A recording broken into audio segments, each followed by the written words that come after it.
রান্নাঘরে মশলার ব্যবহার শুধু স্বাদ বাড়ানোর জন্য নয়, এটি একটি দেশের সংস্কৃতি, জলবায়ু ও ইতিহাসের প্রতিফলন। কোথাও ঝাল মানে তীব্র আগুনের মতো অনুভূতি, আবার কোথাও তার সুগন্ধি মশলা ও ভেষজর ভারসাম্যে তৈরি এক অনন্য অভিজ্ঞতা। ঝালপ্রেমীদের জন্য চলুন ঘুরে আসি এমন 10টি দেশে, যেখানে মশলাই রন্ধনশৈলীর প্রাণ। প্রথমে আসে ভারত, যেখানে মশলার ব্যবহার হাজার বছরের ঐতিহ্যের অংশ। এখানে ঝাল কেবল মরিচের উপর নির্ভর করে না, ধনিয়া, জিরা, এলাচ, লবঙ্গ সহ নানা মশলার মিশ্রণে তৈরি হয় স্বাদের গভীরতা। উত্তর পূর্বাঞ্চলের ভূত জলকিয়া বিশ্বের অন্যতম ঝালমরিচ হিসেবে পরিচিত। থাইল্যান্ডের খাবার যেন স্বাদের এক উৎসব। টমিয়াম স্যুপ বা সোমটামে মিষ্টি, টক, নোনতা ও ঝালের অনন্য সমন্বয় পাওয়া যায়, যেখানে বার্ডস আই চিলি ঝালের মূল উৎস। মেক্সিকোতে ঝাল মানে স্তরভিত্তিক স্বাদ।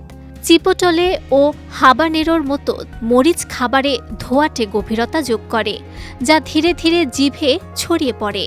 দক্ষিণ কোরিয়ার রান্নায় গোচুজাং নামের গাজানো মরিচ পেস্ট ঝাল ও মিষ্টতার অনন্য মিশ্রণ তৈরি করে। কিমচি ও বুলদাক বিশ্বজুড়ে জনপ্রিয়। চীনের সিচুয়ান অঞ্চলে ঝালের অভিজ্ঞতা একেবারেই আলাদা। মালা স্বাদের কারণে জিভে এক ধরনের অবশ অনুভূতি তৈরি হয়, যা অন্য কোথাও পাওয়া যায় না।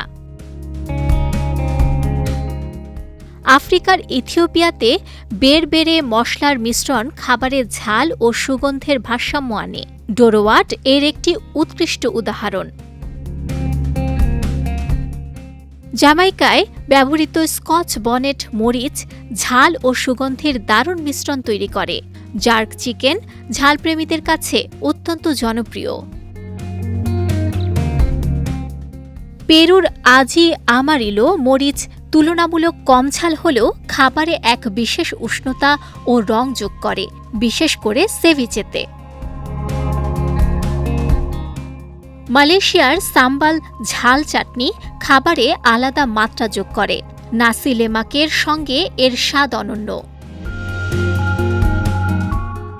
সবশেষে নাইজেরিয়ার রান্না ঝালের সরাসরি অভিজ্ঞতা দেয়। পেপার স্যুপে প্রচুর মরিচ ব্যবহার করা হয়, যা সত্যিকারের ঝালপ্রেমীদের জন্য চ্যালেঞ্জ। সব মিলিয়ে এই দেশগুলো প্রমাণ করে ঝাল শুধু স্বাদের বিষয় নয়, এটি একটি সংস্কৃতি, অভিজ্ঞতা এবং রন্ধনশৈলীর এক অনন্য পরিচয়। বিজয় টিভি নিউজ ডেস্ক।